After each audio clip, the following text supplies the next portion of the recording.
Hey, John. Hey, We are here with our fourth podcast. I'd like to interview you, but we'll start off. Tell me a little bit about yourself and how we found ourselves together here. how we found ourselves together here. Well, even though I was born and raised in Manitoba as a stubble jumping plowboy, Oh yeah, I was 21. me too. Okay, me too. Yeah, look at that. On a dairy farm. I had a dairy farm. Okay, Bought a dairy farm from the Farm Credit with the Farm Credit Corporation as my money bucket okay, at the age of 19. Bought a dairy farm. yeah, We got married in 1976. I was 12 when we got married. No, I was 21. We farmed for a while, and then we left the farm to go to Bible to sold the farm, went to Bible college. I'm going to tell you a story about how Charity and I met. okay, I was born and raised here in southern Manitoba. yep, Never left. Charity, my good wife, was born in Congo, Kinshasa, the Democratic Republic, okay, in the interior, and came back to Canada semi-permanently at the age of 17 for her post-secondary education. okay, I had bought a farm at 19. yep, That was my legitimate business. I was also using and selling drugs on the side. okay, I was part of what we did was, this is confession, a guy who came from an LSD factory, some basement somewhere in San Francisco. He ran up to Vancouver, up the west coast to Vancouver and across Calgary, and I was his stop in McGregor, Manitoba. okay. Yeah. How did you meet that guy? I met him in a bar in Brandon. Okay, Yeah. okay. That's so curious. That's people often wonder how they meet. Okay, That's how I met him, yep, not my wife. I was doing that on the side and farming. Charity was in Bible college, first year Bible college in Steinbach. mm-hmm. As farmers do, you trade work and equipment and stuff back and forth. Had a guy by the name of George Barch. George, I know you're still alive. I hope you're watching. He called me one day and said, as a farmer trade friend favor, his son Stanley had just gotten his learner's permit, 16 years old, and needed someone to drive with him from McGregor to Steinbach. Drop him off at the Steinbach Bible College at a youth retreat. Okay, And he said, take the truck for the day, bomb around, pick him up at 8 o'clock in the evening, and come home.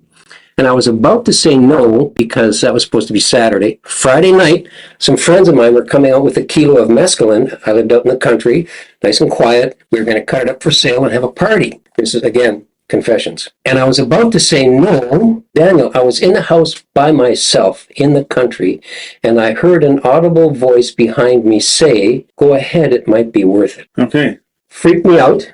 And so I said, okay, it might be worth it. Friday night came, the guys came out, got the scales, got everything ready. Saturday morning at 5 o'clock, I thought, oh man, I gotta go to a youth retreat. right, And so I told my friends, lock the door, turn out the lights if you ever leave the house, make sure it's locked up. Went to Stanley's, we drove to Steinbach, and I was in no condition to drive when we got to the Bible college at 8 in the morning. So he said, come on in. He didn't know, yeah, come on in, have breakfast. I thought breakfast was a good idea. And then I'll get out and have a smoke. Hadn't had a smoke all morning. At the end of breakfast, there was an announcement made, they're going to have some workshops, discussions between now and lunchtime. yep, I do not remember what the subjects were, but at the time they caught my attention. And I thought, well, that sounds like a really good workshop. I'm going to stick around for one. And then I'm going to go and have a smoke. mm-hmm. And I can drive now. I'm okay. All of a sudden, 4 discussions groups later, it's lunchtime. And it really caught my attention. And so I thought, okay, lunch, and then I'm going to go have a smoke. Right. So no smokes yet. No smokes yet. I was dying. Yeah, okay, I was dying. I was the only oddball. I had never been in a place with so many. So I was 20 years old. mm-hmm. Everybody I hung around with looked like me.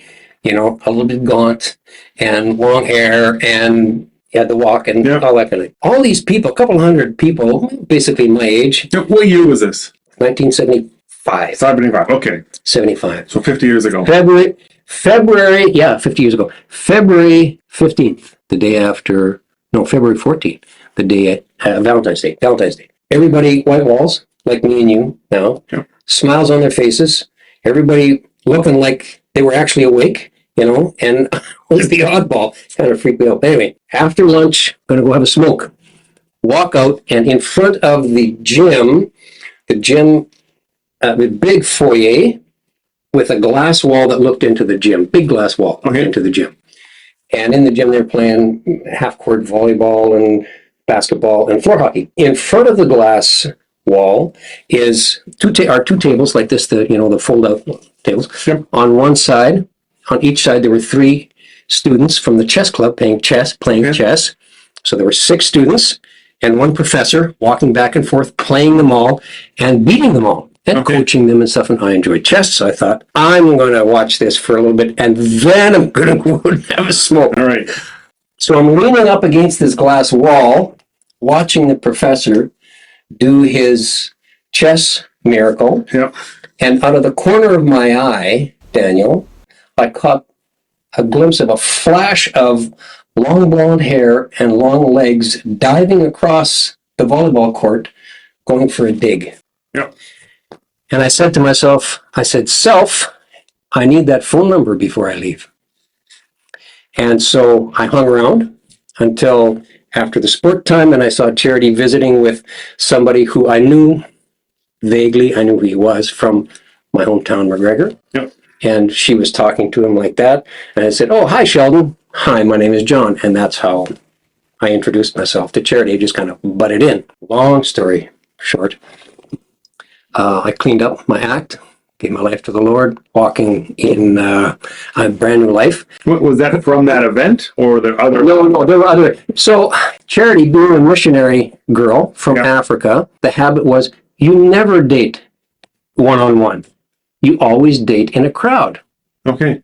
You always date with peers. That was their culture. That was their culture.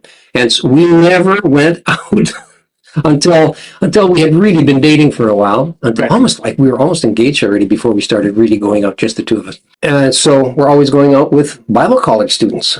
Okay. For pizza, going roller skating, going bowling, whatever we were doing. And all these Bible college students just challenging God all the time. Right. And I thought, I've never experienced this before. I didn't know you could do this. And so, what do you mean by challenging God? Well, why does the Bible say this? Why is God? What's God's character anyway? What's a relationship with God? How does that affect my life? All that kind of thing, right? Yeah. So like engaging. Engaging. Yeah, really engaging. Yeah. Yeah. And we got engaged, and after we were engaged, about a month after we were engaged, I was at Charity's place. She was still in Bible college, looking at a family album of her dad's side of the family. Her dad is in the Ideses, coming from Rosenort, Manitoba, south of Winnipeg. Farmers, Mennonite farmers, and family album, all these little black and white pictures, you had about a dozen of them or whatever, 8 or 10 on a page, aunt and uncle this, and this is where we went and that sort of thing. And just page after page of it. We turned one page, and it's a full page picture of my Opa. Okay. My mother's father. My mom was born in Russia.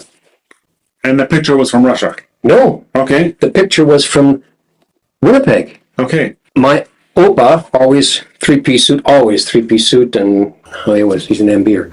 Yep. And I said, that's my Opa, So we start asking around. We asked Charity's 2 oldest aunts, how does Henry Hebert's picture get into the Ides family album?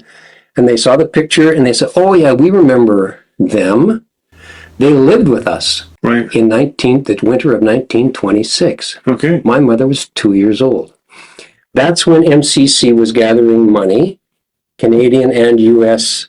churches gathering money to help Mennonite families flee the end of the Bolshevik Revolution. Okay. My mom was born in Siberia, Omsk, eastern Siberia. Okay. Charity's grandfather Ide said, I'm not just throwing money in a pot. He was a wealthy farmer. I want to know who it is that I'm sponsoring. He sponsored one family to come from Russia, and that was my mother. Okay. When she was 2 years old. They came to Manitoba. With the family or just? Yeah, no, with the family. Okay. So it was Oma and Opa and my mom and her 2 oldest siblings. Okay. So they lived in the Ides home for the winter. The following year, 27, Grandpa Ides set them up in a store in Morden. So there's no relation between you and your wife? No. That's your worry. Oh, this is also. No, okay. No. Does that cross your mind? It wasn't. Does that cross your mind No. when you see a picture? No. No, it didn't. Okay. So they went to Morden, and then the 30s hit, hard times. So my mom's family moved to Winnipeg. And in the 30s, no telephone, no post office, nobody drives from Rosenort to Winnipeg on a regular basis. And the two families literally lost contact with one another. Literally, they were just gone. Right. Until we turned that page.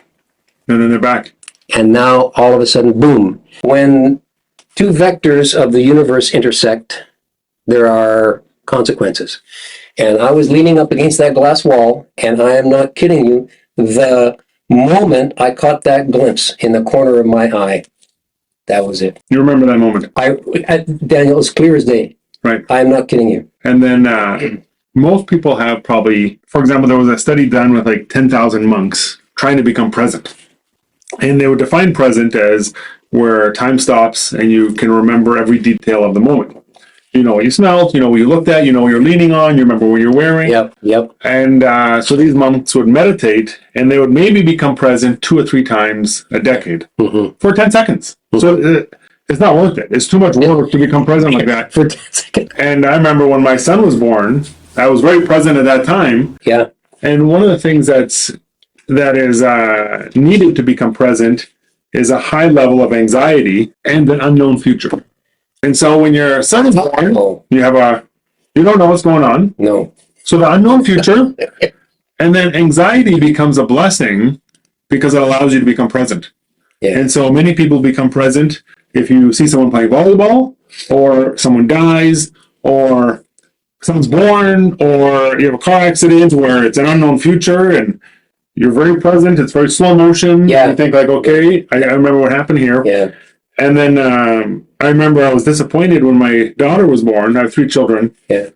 It was just a process. Good. I've been through a process before, but it wasn't like the time didn't stop because there was much less anxiety. Yeah. My wife was in labor for like a few days. It was counted in days, not hours. And yeah. And then my daughter was very quick. And then I had a third child, a son, and it wasn't like I knew the process already, so it wasn't like, wow, time stopped. We were waiting for this moment. And but there's a time where you become present. Yeah. Most people get it like 2, 3, 4 times in a lifetime. Yeah. Where anxiety is high, but you don't know the future, and you think, which way am I going to go? If I go this way, this is what happens. And then many times we have like a conversion experience, and we just relate that to becoming present. We say, when I found God, I knew the future was unknown, and I had a high level of anxiety because I was confronted with reality. And so those ingredients, which Heidegger would say anxiety is a virtue. Yeah. That if you have no anxiety, you're probably sitting on the couch watching TV. And I've never watched TV and become present. I've never been like watching X-Files and just felt like, man, if aliens visit me, I feel what's going on. I remember where I was when I watched that, but I think that the moment of becoming present is not very often. But you can remember where they were. That was one of probably, I would guess, 2 to 5 times in your life. I've had a few. Yeah. Where you become present, right? I've had a few, yeah. And then those other times, is it true that you have a high level of anxiety and an unknown future? That's my theory, but it's not a proven theory yet. I'll say one other event that to me is just like a moment of purity in this life, almost like a moment of paradisical. Yeah, okay, paradisical, yeah. Yeah, we just made that up. That's a word, a word. I know what that word means. Purity. Yeah. It was in Congo, a traditional chief who I had gotten to know and was working with him. We had first time I met him, he actually came within centimeters of spearing me right in the face. Okay, so how does that happen? You can't just start there. Yeah. So like you broke into his tribe and he pinged you? Well, he felt that was in an area of the Mayan-Dombe forest in Congo, in the Congo Basin, right on the edge of one of the biggest lakes in Congo, but it's very remote. Okay. And I was the chief operations officer for a 13 million hectare forest conservation project. Okay. And we were just contacting village leaders and saying, we're here to hear you first, and we need your advice. How can we be most effective here? Right. In this area that is your traditional, this is your country, right? And I'm not talking country Congo, but their traditional land is their country. Yeah. So we came and we announced ahead, sent somebody ahead, said in a couple of days, this guy's going to come. So we came with a translator. We had just arrived in the area, came with a translator, their traditional language. So came on the appointed day, Charity and me, and a couple of our colleagues, Congolese colleagues. The village all gathered around, smallish village, but anyway, the village all gathered around in the traditional chief's courtyard, and we waited a long time. And he finally came out, a small, thin guy, wiry, and not a relaxed presence at that moment. He came out with his traditional spear and a couple of guys carrying some other traditional items with him. And he was... Is this like a hunting spear, or is it like a Catholic church? No, like a hunting spear. Okay. A hunting spear, yeah. But it represented, it's very traditional, only he could touch it, that kind of thing. Okay. It's used for traditional aspects. Sat there, and he sat in his chair and fumed for a bit, and then he got up, and he started ranting and raving, and said, we've seen guys like you before. Everybody comes in your language. No, it was translated. It was their tribal language. So you're getting translated. Getting translated. Live. Yeah. Oh, yeah. Okay. Like word for word, right there, right in my ear. And you guys come, doesn't matter what color you are, doesn't matter what country you come from, you come here and you promise all kinds of things, and all you do is cause us grief. I'm, blah, blah, blah, get out of here. He just worked himself up into a fury, and I'm sitting there and listening, and all of a sudden, he jumped up and grabbed his spear. Everybody was just dead quiet, and he literally ran right at me and was centimeters from my face, just shaking and continued to yell and scream. Right. And so then when he settled down a little bit, he went and sat down, and everybody, I waited for a little bit. I took my hat off and I stood up and I told him, "You are exactly right. I've heard stories of people coming through here making all kinds of promises." You weren't the first one. No, I wasn't the first one. You weren't the last one either. No, but I'm not them. And I'm offering you and me to get to know each other. Before we do anything, let's get to know each other. Not just today, not just this week, but I want to get to know each other first. And then we can decide if we can work together. Right. And that was the right answer. Mm-hmm. And so we got to know each other over a number of months. And what does that look like? Is that having dinner together, or? Well, I lived there in the village. Living in the village. Okay. I lived in the village. Yeah, Charity stayed back, and I lived in the village. And like Moses, leaves his wife and yeah. It's okay. Yeah, I just lived and ate and learned what it's like to be in that particular village. Mm-hmm. And we talked about and planned and what can be done, what can't be done, that sort of thing. So then they said, we really need a school because our kids all have to go away. So I worked at that for a couple of months. How do we get together? We got the money together and made the plan together with him. And we had to get the gravel. So on the shore of this lake, there was one place where there was a lot of very gravelly, just the right kind of gravel in the water there. So on about the third or fourth day of gathering gravel, and you had to get into this dugout canoe and go around a few bays and get into this bay, and the trees are overhanging. Just a very typical tropical scene, Right.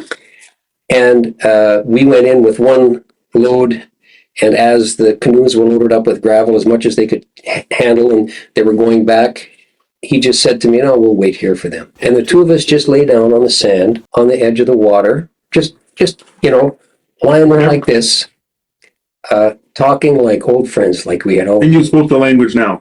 But then he was using the trade language, Lingala. Oh, okay. Yeah. Oh, so there's a trade language. There's a trade language and a okay. traditional language. Yeah, we're speaking Lingala. And there was a moment there where I could see the picture in my head. Mm-hmm. it was just, and I asked him one question. It was quite a personal question for him in his role as traditional chief. And his answer was, okay, so he was handing over power. At that time, his reign as traditional chief was over. Usually, 9 times out of 10, it's a real fight. Like it's a spiritual, there's curses and there's poison and there's killing and it's a mess. But he was literally handing over power in a peaceful transition. And I asked him, I said, Pesia, why are you doing it like this? Everybody said that you would be the only one who would hand it over peacefully. And in fact, you are. Why does everybody know you so well? And why are you doing it in such an unexpected way? Contrary to what happens usually. He was very quiet and he just looked at me and smiled a little bit. He says, they all know that if they resist me, I could eat them. Right. And it wasn't a threat. It was like he was telling me one of his most protected secrets in that moment. Right. And it was literally things just slowed down in that. And it was that moment, not the spear moment. No. Things were private. Yeah. Right. Yeah. And I had no anxiety there. Right. Just lying in the sand in the shade, waiting for these guys to come back with the empty canoes. Right. But it was really like he was really telling me something that he wouldn't tell just anybody. Right. Yeah. Anyway, that's another. Oh, that's a good story. And then how do you end up now? You meet Charity, 49 years go by, called the Jubilee, and now you end up with our platform, and you'll hate that reference, eh? I love it. We both read scriptures. That's a telling. If you wonder, sometimes you find guys and they're like, man, I'm Christian, and you think, how can you never make, like, a good joke has to have some kind of meaning behind it. Yeah. So I have to joke about maybe I noticed you are white. Yeah. I noticed you wear glasses. I noticed, you notice things, or you notice a religion, and you can kind of poke fun. Yeah. Just like if it's a friend, you poke fun at it. It's meaningful. Yeah. Like you don't poke fun at a stranger, right? So then a guy doesn't make a joke about things they do every day. You wonder, do they do it every day? You wonder, like, does this guy read that book, or is he just carry it around, or does he even carry it around? Yeah, does he even carry? Yeah. He tells me he has the app, but he's on the email list, right, or something. But and then how do you end up? In our platform? Okay, so we spent 7 years in Burkina Faso with the African Intermittent Mission, and then came home for a few years, and then went to Charity and I after our children were all married and independent, theoretically speaking. How many children? We have 3 children born to us. Okay. One child who we met through Inner City Youth Alive. Okay. Kent Duick and Inner City Youth Alive, which is a youth drop-in center youth ministry in north end of Winnipeg. Guy by the name of Solomon Bolio. Saul was 16. I was their first wilderness camp board member. Okay. I was there when it was being developed and that sort of thing. Met Solomon Bolio when he was 16 years old. Probably first met him when he was younger than that, probably 14. Anyway, Saul was living on and off the street, this sort of thing, and he gave his life to the Lord and said after a while, said to Kent and the staff there, he said, someday I want to have a family. I'd like to have a family that is based on, as a Christian family, but one that's alive and living it. I don't know how, I've never lived in a Christian family. So they called us up, we knew Kent, of course, and the guys there. And they said, do you have a spare bedroom? And we said, yep. And the next day, Solomon came to live with us. Right. And he went back to high school and finished his high school and went to Bible college. And he's married and they have 3 children and he lives in La Broquerie. So Saul is part of the family. We're mom and dad. Right. Okay. That's part of that story. Yeah. And we have helped 2 families immigrate.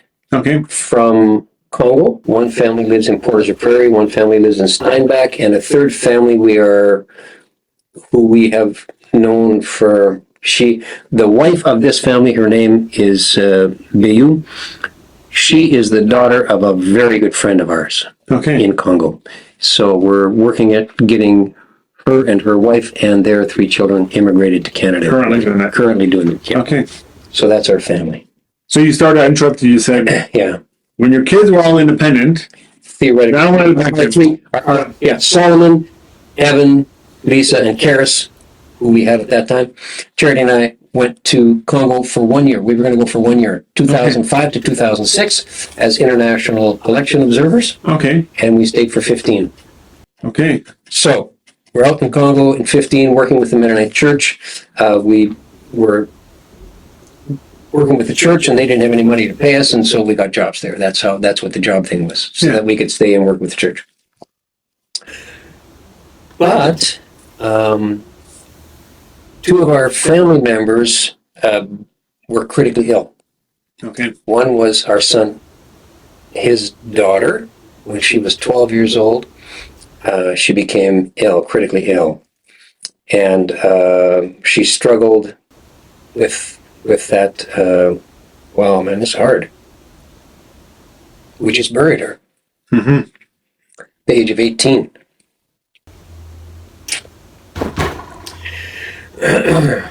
She was sick for a long time.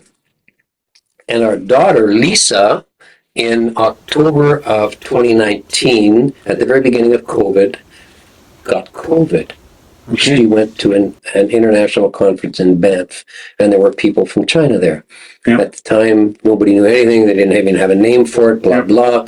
She got sick. She just about died. She was in hospital, in the ER, double pneumonia, boom, came out of it, and she is still in bed Mm-hmm. from October of 2019. Okay. We were there this last weekend. We were there often. We saw her last on this last Sunday morning, and we left her lying in bed. She has been the majority of the last Half a decade. half a decade, yeah. Yeah, it will be next month. Yeah, next month it's going to be half a decade. You're exactly correct. So in June of 2020, it was obvious that Lisa wasn't going to get better. Lisa, our daughter. Yeah. Sorry, Lisa. Anyway, our daughter wasn't going to get better real quick. Yeah. And our granddaughter was still struggling hard with this illness. And our kids were, so our daughter-in-law had to quit working, so they lost a salary. Yeah. So it's half your income gone. She was making a good wage. Her daughter was sick. Her salary is gone. Yeah. You know what happens. Yeah. Yeah. Hydro still wants to be paid. The mortgage still has to be paid. You can't pay with excuses. You cannot Just pay. excuse. No, you cannot pay with the cotton balls that come in the top of the pill bottle. Right. You can't do that. So Charity and I, through a series of events, I'll have to tell you. I don't know if we're restricted for time, but No. because you can edit, right? So this is what happened. We're in Congo.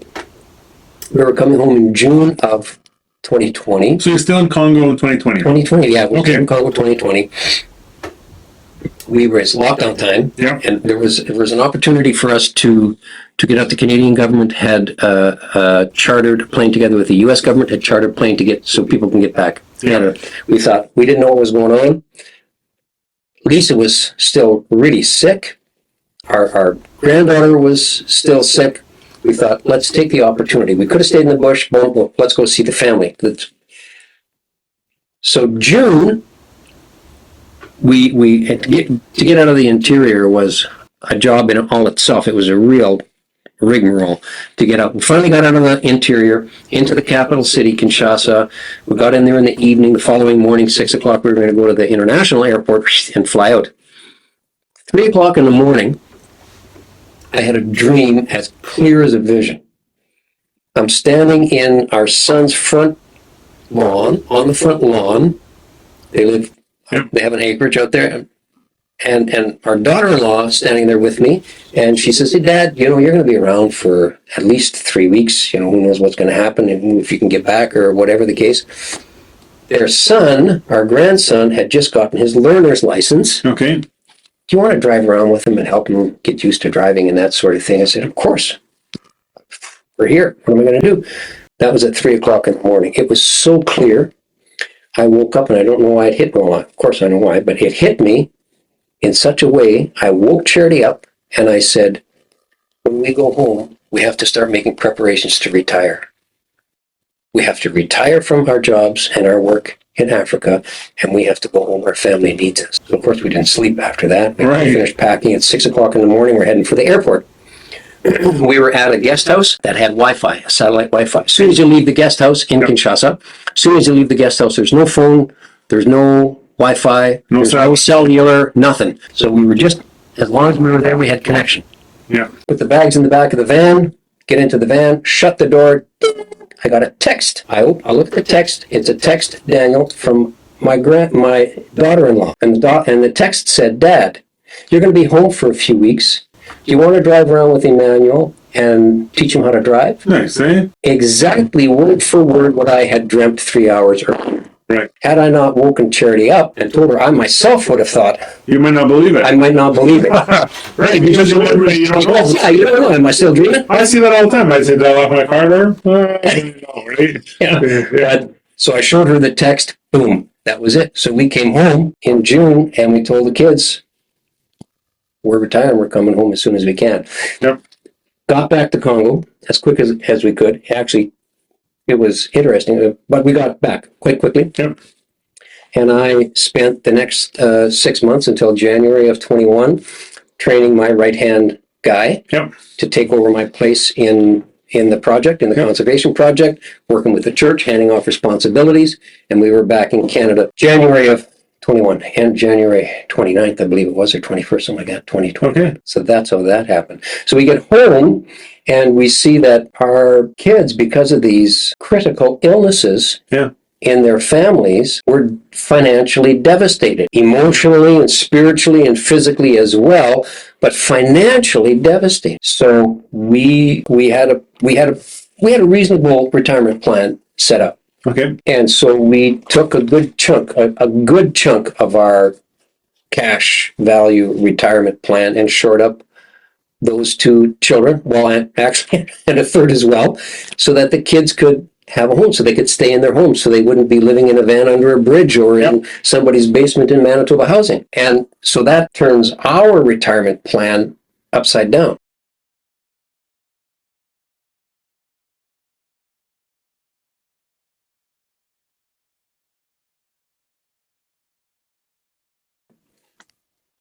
And we're wondering, how does this happen? We spent 22 years in Africa building capacity in communities, in families, hospitals, clinics, schools. We just loved pouring ourselves, and it was a privilege to do. It was hard work, but it was a privilege to be able to do that. And we come home, we find that our kids, it's like they've been abandoned. Nobody told them. And we were discussing and we were praying about it. Nobody told them that you don't have to be devastated with the critical illness. Oh, like planning and planning tools. Yeah, planning tools and stuff like that. Yeah. Nobody told them, showed them how to be prepared. Yeah. So right at that time, I changed my profile on LinkedIn. Okay.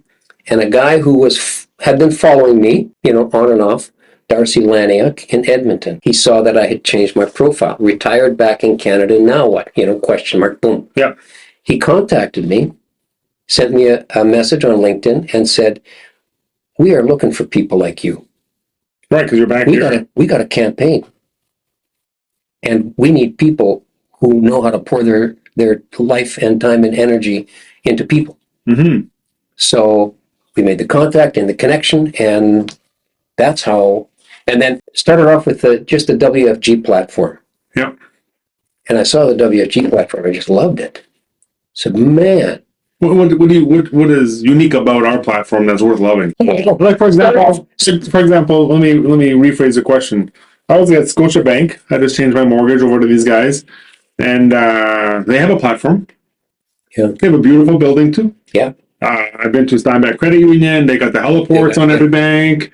And and you can also go online because they're do-it-yourself Kijiji programs and stuff like that. Yep. But what is good about ours? That you say you loved it, which is a strong word. First, it is strong. and I mean it, first of all, addresses our number one passion, Okay. and that is building people. That's what we've always done. Like this thing. Right? You're plugging SpongeBob. He's selling books here? Or? But Yeah. that is what we did all our lives there. And in Canada, we did the same thing. Always building people. Do you wish you went back and did something else, or is building people a worthy aim? Is there something better to do? No. No? I can't think of anything better either. You know, that's why I ask. No. The, So there's that. Yeah. Number one, building people. Yeah. I don't, and now systems, right? Yeah. I looked at, first of all, the WFG system, how the business aspect is built around serving people. If I don't help somebody, I'm nothing. Right. I can't even help myself unless I help somebody else. You're okay with the philosophy of we pay you after you get the result? Yeah. You okay with that? Not a lot of people A are. lot of people call that the pyramiding, that you only get paid after you get the result. Okay. So Sometimes you got to pay the regulator to get a license, that's right. and you got to pay a background check and That's right. RCMP check Yeah. just to prepare to get a result. Yeah. And you're okay with that? I'm fine with that because right after my first year after Bible college, Yep. after I finished Bible college, I was shipper receiver for a large. This is the late 70s. This is the late 70s. So you joined her in Bible college? No. I'm saying this is separate. Okay. Right after Bible college, I worked for a furniture store, Yep. shipper receiver, and he was the same. Guy's name was Bert Lowen. Okay. He didn't make a dime until after he made a sale. Right. Yeah. Okay. Not one that he had a huge business. That's what I would call honest living. Yeah. So when a guy said, most people when they say honest living, I don't know what they mean. But I mean, I get a result. And I get a paycheck. But when a common sense person says they earn honest living, I don't know if it's very honest. It depends when you get paid, right? That's what defines honesty. Okay, so here's tangent. Honest living. Right. I go to work and I get paid $25 an hour to go to work, and this is what I have to do. If I do a great job, I get paid $25 an hour. If I do a crappy job and get away with it, I get paid $25 an hour. Right. That's like the Israelites. They got their flesh pots of meat. Yeah. It's very seductive. Yeah. It's more seductive than women. Yeah. When Moses took his people out, Yeah. they didn't say we want to go back to the beautiful women. No. They said, anyway, turn the meat pots and this and that, and we want to say, what are we going to eat here? And they said, you don't know. And they said, well, we just want to know. Yeah. We would rather be slaves who know, because here I don't have the blessing of knowing what my income will be, No. but I have the blessing of knowing the results I got and I can get. And it forces me to bet on someone worth betting on, which is me. But I think if people don't bet on themselves, they're telling themselves they're not worth betting on. And I don't want to turn 60 or 70 or 80 and realize maybe I'm not worth betting on, right? And then maybe you die and you have a conversation with the next guy, and that conversation is going very well, right? So I want to keep these conversations very clean. Yeah, keep them rolling. Yeah. So you saw the platform. I liked, some of the aspects I liked about it. I didn't have to, my success on the WFG and WSB, okay, World Financial Group, and using the education system as the education tool to inform people to maximize their benefit on the WFG platform. I didn't have to invent anything. These are tried and true, compliant, verified, totally. In the industry, we call it a master contract. Yes.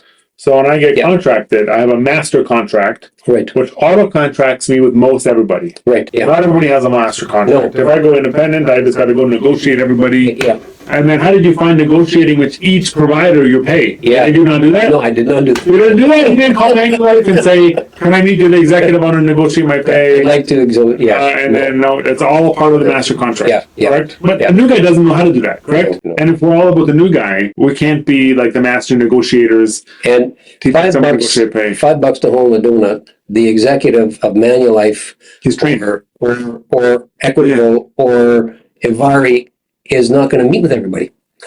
You're going to wait in line for a long time. Well, he'll ask you, so what country did you work in? Yeah. Oh, the wrong one. Oh, And Yeah. I think the industry has, they want to bring people in with a track record.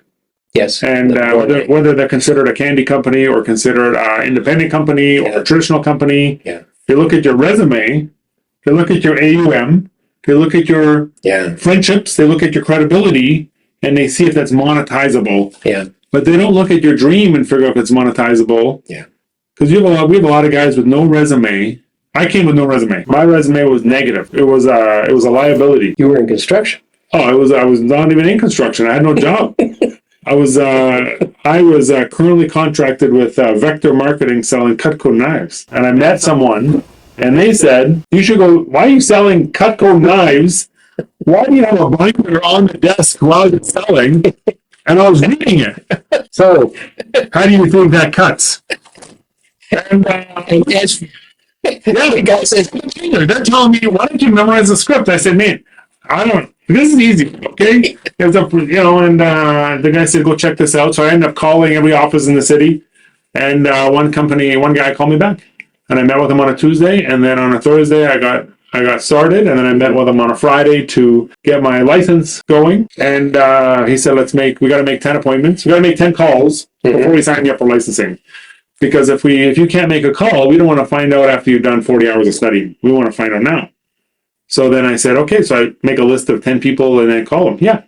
And we'll book appointments. So I booked appointments for the following week. Yeah. And I passed my HLQP the following Sunday at 1 o'clock. So it took me 2 days to pass that thing. And I became a business owner in the financial industry in August of 06. I was married in 05 and I got started in 06. And I realized when I got married, if you backtrack, the problem I had was I didn't have enough money because I was in the hole because I thought you go from in the womb, then your family takes care of you, then your employer takes care of you, then the government takes care of you. And if you could just navigate that well, you're okay. Yeah. And when I got married, my employer at the time gave me a check for a presentation. I'm very grateful for that. And then he gave me a paycheck too because I was employed under him. Mm-hmm. And then his paycheck bounced and the presentation bounced. And then for the next 6 months, all my paychecks bounced. And I was newly married. I had about a bunch of debt and more than average for my age, we'll put it that way. And then after about 6 months, I couldn't service the debt anymore because there was nothing coming in. Well, I ended up switching jobs, and I remember, you do different things, and then my wife had broke her leg. Oh man! 2 weeks before our wedding, broke her knee, and so she was on the couch watching me work with no pay, and my minimum monthly payments was like same as my income. And so when I did a needs analysis, they said, you need more income. And I remember looking at my wife and I remember saying, hey, we should do this. And she said, you could do this. And I was one of those broke, hungry guys that didn't know what it was, didn't know what we sold. They said, we are right and the competitors are wrong. Let's go tell people we're right and the competitors are wrong and let's correct them some things. And I said, that sounds great. Are you sure we're right? And they said, we're sure we're right. And so they say out to some meetings, and they were so sure they were right, I became sure this one strategy is good for everybody. And in 2008, I came here, and I had multiple strategies for multiple people, a little more custom. Yeah. But I had a good start at that firm, and but I just wanted to be free. And I look back, and I trusted someone to take care of me, which is a very masculine mistake. That it's demasculating to have someone take care of you because you can't take care of yourself. And so the dream became, my wife stay home, have kids, I could visit them during the day, go on vacation, own my own home, own my own cars, have my own office, and basically everything I wanted to have at that point has happened. Me and William are going to go to Turkey Saturday. Nice. So my life is very good. Like everything they promised, they said if you work in the industry, this was going to happen. It happened. It happened maybe 10 years later than I thought it would. But here you are. But here I am, and I love my family, and I love my life, and I love what we're able to do. But when I started, I just was, I think many times we make a mistake where we sell the process to people instead of the possibility. So we sell a system. We say, if you do these 10 things, do you think it's possible you'll win? And so they actually say the system is there, but they don't know if it's possible. Yeah. But if we sell the possibility, they sold me the possibility that I could like live the life that a normal person expects. You support a family, and it's just like a normal life. You travel every couple of months. You see the world. I didn't know nobody had any money. I didn't know. I thought everyone had money but me. And so I think when we sell the possibility, we can say, hey, there's a possibility that what you said you wanted could happen here. Yeah. And so when someone believes with some certainty in the possibility, Mm-hmm. the process could be figured out. Yeah. And so they may doubt the process, but if someone buys a process, they always doubt, hey, is this for me? Yeah. So they send you the one-page text. I don't think God talked to me. He told me to quit. Right. Yeah. Jesus talked to me, came and visited me. Him, Moses, and Elijah. The four of us got together and we voted, and I'm out. And you get the 3-page text that. And the funny thing is, most people who quit don't quit on WFG. They quit on the possibility. Yes. They say, I no longer think it's possible because my trainer sold me a process instead of selling me a possibility. Mm-hmm. But if someone says, I know it's possible, I'm gonna talk to more people, or I'm gonna try this or try that, or I'm gonna do workshops, or I'm gonna invite this way, then the process is figure outable. Mm-hmm. But if someone is working hard but doesn't believe in the possibility, they're just an employee Mm-hmm. on commission. It's no different, right? Mm-hmm. But And that's very much what struck Charity and me when Darcy first started talking to us. We knew what we needed to do. mm-hmm. We wanted to, I'll back up again. While we were in Africa doing what we were doing, and our children had these catastrophes, prior to their critical illnesses really hitting their family. That's what really was for both families. Yep. That's what did it. It knocked more than just their feet out from underneath them. It knocked their foundation out. Mm-hmm. Nobody knocked on their door, Daniel, and said, you know, I've got some information that I think you'll really find beneficial to help you reach your goals and your dreams for your family. Nobody did that. And when we were asking the question, how did that happen? That's when this opportunity came to us through this Mm-hmm. connection. And we thought, if somebody would have offered this possibility for our families to be able to reach their dreams, none of us would be where we are today. Right. Not just them, all of us would have been in a completely different situation. So what you're saying is, it's not that people are irresponsible and we have to sell them responsibility. They're just uninformed. Once informed, they'll probably be responsible. Yeah. Right. Yeah. And we have had the privilege and the joy to provide education for our family, help them start dreaming again. Yeah, the possibility. Yeah, the possibility is there. Yeah. And Charity and I can dream again, because we thought when we came back and we didn't want our kids living in a van under a bridge, and so we poured cash into that, and we thought, man, what about us now? I got a side question. Have you ever had a dream that didn't cost money? My thought is they all cost money. Some kind of money. Some kind of money. Sometimes you think Some kind of money. I'd like to just take a day off and spend time with my kids. That costs money. Because I have the type of bank account that every month bleeds money. There's always bleeding. So then I think, how many days can I take off? Yeah. You know, that I'm not going to bleed dry Yeah. where you need the money. And so a lot of people talk about dreaming, But they sell the dream, but they don't sell the money behind the dream. every dream costs money. Every dream. Yeah, we do that with families. You set your goals. Oh, what are your goals here? This, that, and the other thing. So how are you going to reach that? We say, do you have a plan? Yeah. We should say, do you have a payment plan? Yeah. Because the payment plan is the plan. It's not like The plan that you have now, even if it's not a plan, whatever it is that you're doing now, is this going to help you reach there? Yeah. Almost every single time it's well known. Yeah, people aren't on track. No, not I can count on one hand. Yeah, a lot of times I meet people that aren't set up. Yeah. And they're not saving the kind of money they could save, and they're not. This morning, 2 days ago, I was just sharing it earlier. I mean, you don't have to leave this in the podcast. You can. Got a call from a family who we had started talking to about a year ago, after they had just arrived in Canada, and knowing that they wouldn't have any liquidity or anything like that, but we wanted to give them the opportunity to know before they started racking up credit cards and all this kind of stuff. About buying a new car, they're like, I said, are you going to loan it? Brand new to the country. No, we're not going to take a loan. We're going to do installments. What's the difference? They don't know the difference, right? But if you're selling someone brand new to the country a car, Yeah. call it an installment. Yeah. Not a loan. No. You want to install it. Installments. So we did education over as much as they could absorb. It took, visits over a couple of months and stuff like that.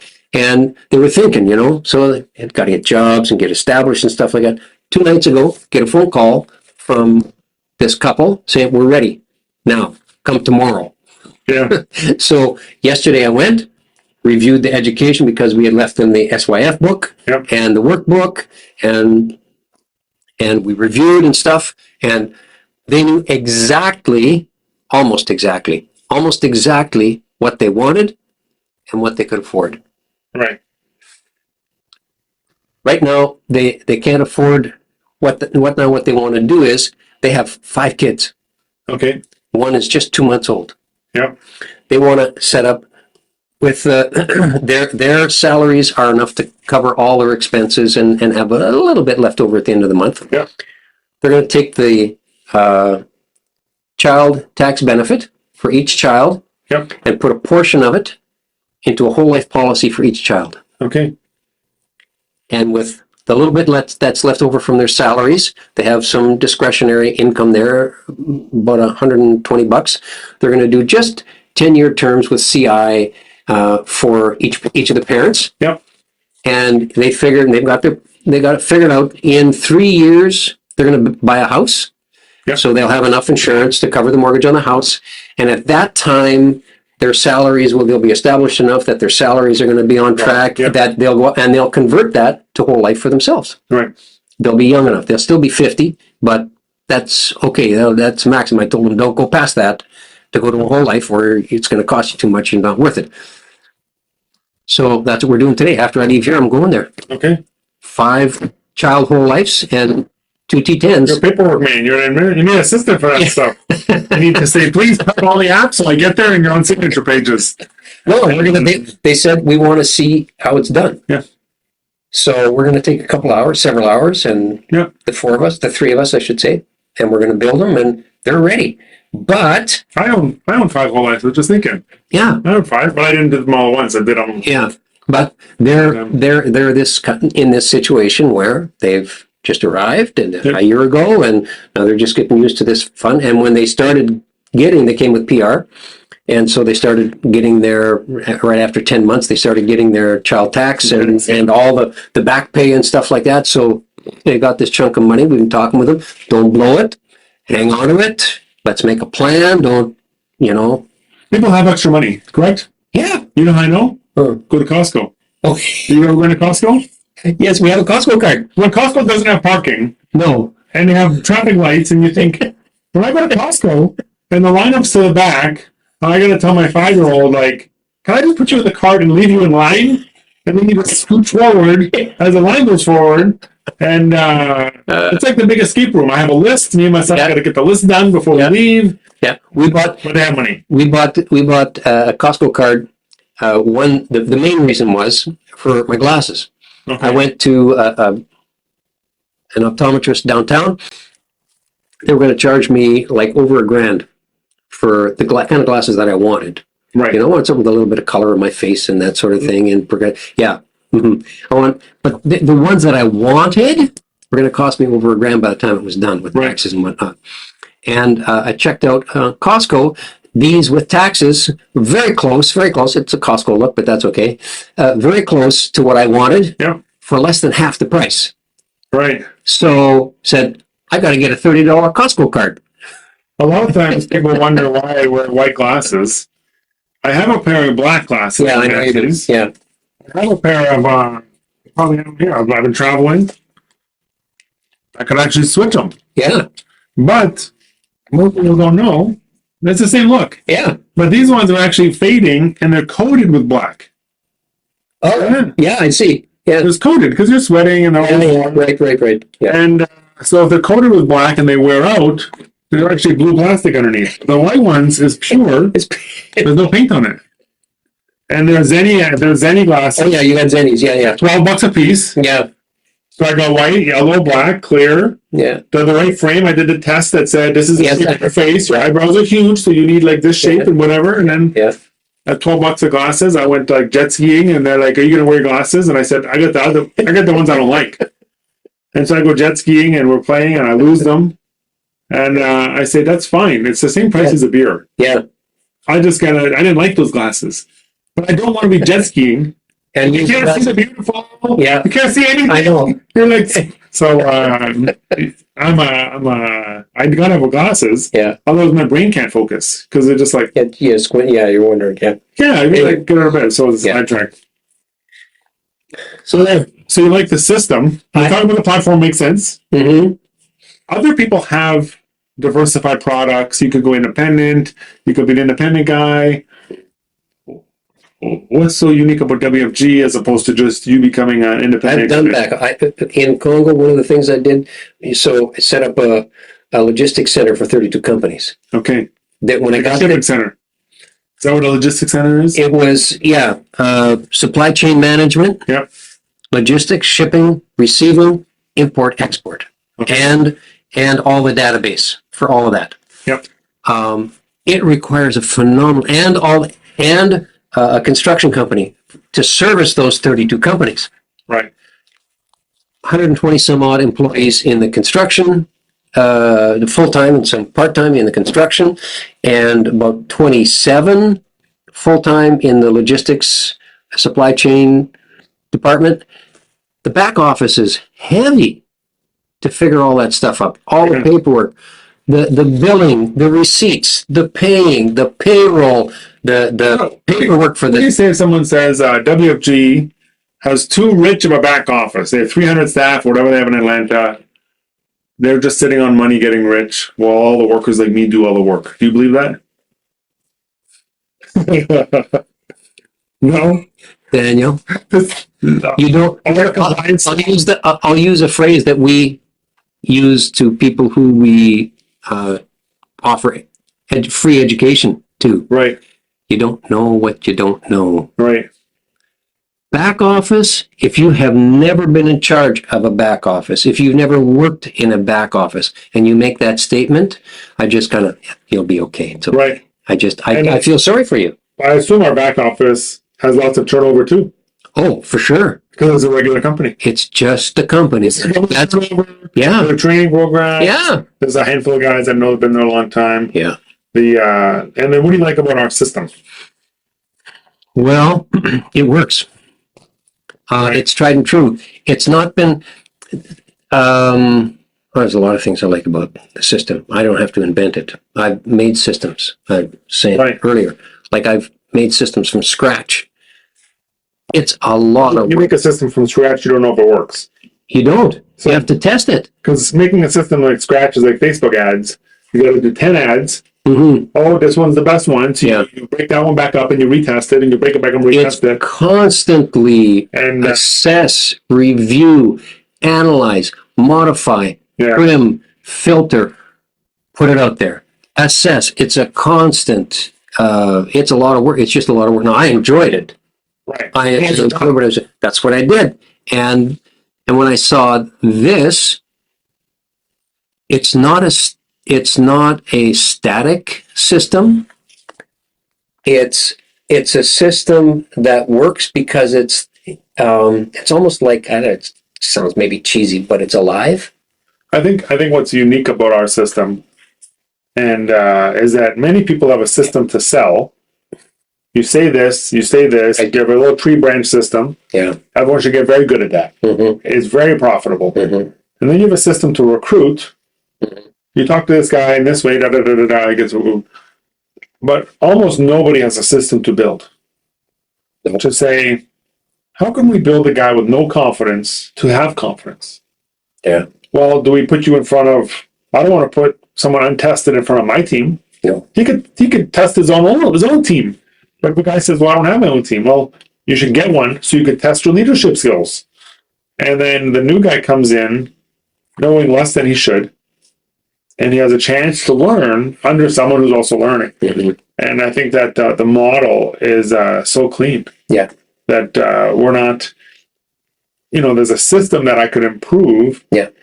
And then I can still struggle. Yeah. Or it's not employment where I just show up and put my paycheck in my pocket and then play games. I try to play as little games as possible. And then I can still make money, And I'll say from my personal and for me and Charity, both of us, we have a long life. I'll use that term. We have a long life of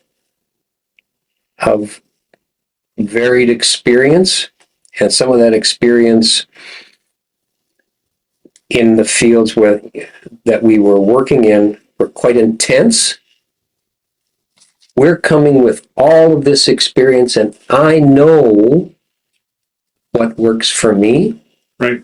And I know how important communication is within a system. If if the people within the system aren't communicating to each other in language that everybody understands, Yeah. where when I say something I can say to you, you don't know what you don't know, Yeah. there's a whole story behind that, because it's in just that one phrase is an example, small example of what's in the system on how we understand why we do what we do. And also the system feeds my passion. Right. And my passion is to knock on families' doors. Talk to people. Talk to people, get them educated. Again, this morning, a totally different example. I got a phone call this morning at 5:30. Okay, that's not the one you want. What happened at 5:30? I don't want phone calls at 5:30 because they're usually when someone died. It is. That's what they call No, it. he didn't die, but they could lose their house. Right. They could lose their house. It's a client, older couple, and they got into a mess, and anyway, a financial mess, and they've been offered two different types of solutions to get out of this financial mess, and neither of those solutions were going to get them actually out of the mess. Was just going to get them. It was going to make it feel they would have maybe 4 months of relief. Right. And then they were going to be even worse off. The hole's going to be deeper. At 5:30 this morning, I told them, no, let's Zoom. We Zoomed, and I just went straight to the debt roll-up calculator. Right. I put their debts in there, all their unsecured debts in there. We went through the whole process. Who's it with? How much? Common sense, right? Just common sense. Yep. This is the interest rate. All we can do is a minimum payment. That's all we can do, and it's killing us, and we're about to lose everything. And then we did the debt calculator, and we rolled up. How much do you think you can roll up? Well, I might be able to roll up $150. Boom. We just pumped $150 in there. He was gobsmacked. Mm-hmm. He said, are you kidding me? All I have to do is pump in $150. People just don't know. And Right. when we were finished, he asked me the question. He said, how come the bank and this other finance company didn't show me that? Mm-hmm. It's very rare. People Yeah, don't realize how rare it is. He was furious with them, but very thankful that at 5:30 this morning. That was at 5:30 you were doing this. Yeah, 5:30 this morning. And are you a morning person? Yeah, I was up already. Okay. I had poured my coffee already. Okay. I'm usually up at 5. I think that a lot of people see how we grow as a company and they try to copy we pay as if that's unique. And all of our industry pays. Yeah. They just have skinnier or thicker spread depending where you're going. And we like to, I think, pay our leaders the most and pay the people that are getting trained the least. The guy getting trained is getting paid in skill, but the leader needs to be paid to stay. We started off at the very bottom, and we're still working to work. We're not working. We're still learning our way more completely into our business. Right. We're learning our way in. I think that also people usually have the skills of the position here before they get the position. Yeah. So you got to have the skills of an MD before you become an MD. You have to have the skills of an SMD before you become an SMD or a big kahuna or whatever job you have. You can say, I have the skill, then I become the contract. Yeah. That way, it's a more honest contract. Mm-hmm. I agree. And I think that early in my life, I used to just get a job, and my friend would get a job, and he'd say, "What do you pay?" I said, "I didn't ask, but it's full time. So whatever it is, it's times 40." And he would talk about pay, and I always thought I just need to learn the skills so I could one day do the job. And I ended up running my own concrete company and doing different things, and because I learned how. Mm-hmm. And one of my last jobs I've had, my second last job, I worked for a company. And I said, how do you bid the jobs? How do you know what gravel costs, how much gravel you need, where to order it from, how does it all show up on the right day? Like, how does that back end work? And he said, if you ask me, then we're going to fire you because that's not something you need to know. And so then I got a call later that day saying, that evening, by the way, we're not needed on the job anymore. And return the company truck. It's end of season anyways, but you're the first guy to go. And I thought, because they don't want to grow.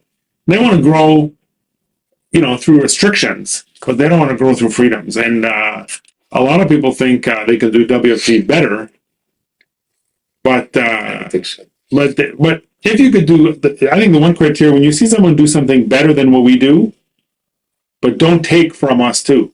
So if I said, if I want to go on my own, do something better, I would have a great ideal. Okay, you guys stay here. I'll go do something better. But many people, they don't think they could do better. They just think they could do it from. I could take from and do the thing, and then the first guy that leaves okay, but everyone else struggles. Yeah, Charity and I got asked out for supper by a friend who was in WFG and went to a candy company. Yeah. And this person said, you should come over. Your commission is 180%. 10,000%. Yeah. And I just smiled. I was, and it was all I could do to not chortle at the table there. But I thought, man, don't you know what you're saying? Did you hear yourself? That's a guy.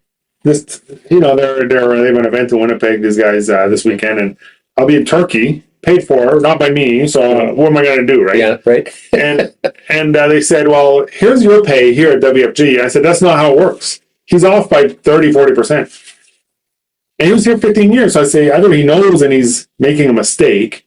Or he never found out, or he never knew, or they just, and I thought, when you're talking about money, you should know the number.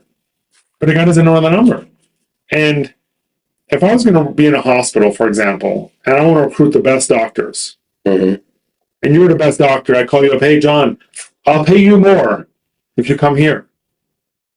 That's not how the Mayo Clinic recruits the best doctors. No.